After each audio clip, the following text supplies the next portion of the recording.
Hello，我係 Catherine，咁其中一個嘅observer 咁樣，咁咧今日嘅氣氛好爆，咁咧好恭喜晒所有嘅編舞，因為我相信咧好多都係第一次去做呢一個嘅街舞劇場咁樣，咁我好開心，因為見到佢哋其實對於街舞劇場即係嘅一個諗法係點樣喺翻佢哋嗰個舞蹈嗰度做嘅，咁尤其是我覺得有好多嘅 experimentation， 好多實驗性嘅一啲嘅作品咁樣，譬如何同嗰隻佢係因為街舞成日都話即係 music first 咁樣，咁但係佢就將個 music 俾翻個觀眾去自己去選擇個音樂，然後去配合佢嘅一啲嘅動作咁樣。又或者好似Kelly 嗰隻啦，就用個拍子去解拆翻即係house 嘅一啲嘅拍子嘅一啲嘅內容咁樣啦。Sika 嗰隻睇翻基本個呼吸係啲乜嘢，咁嗰個係非常之有趣嘅一個作品嚟嘅，即係嗰個聲音已經本身做咗一個嘅 soundscape 咁樣。咁另外就係John 啦，佢house warming 啦，就係諗翻即係基本上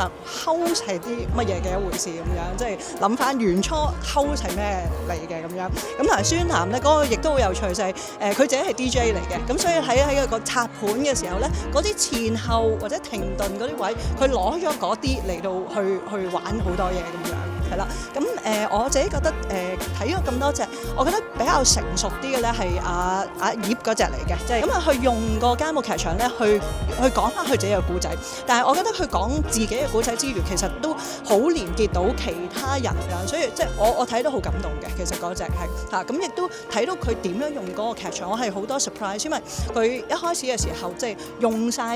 盡嗰個嘅劇場啦，即係喺上邊用埋嗰啲上面，咁然後點樣用電筒，點樣用個影，然後點樣喺個 projection 裏邊用咗自己喺入個嗰個水嗰個 projection 嗰度嚇，點樣用個凳，同埋點樣同兩個人嘅一個 interactions， 咁我覺得係做得好成熟嘅。咁但係咧好多時候我就會見到就係有啲發展咗好有趣嘅一啲嘅 ideas 咁樣嚇，咁但係咧係點樣承繼，點樣去再多啲 layers 去做咧？我覺得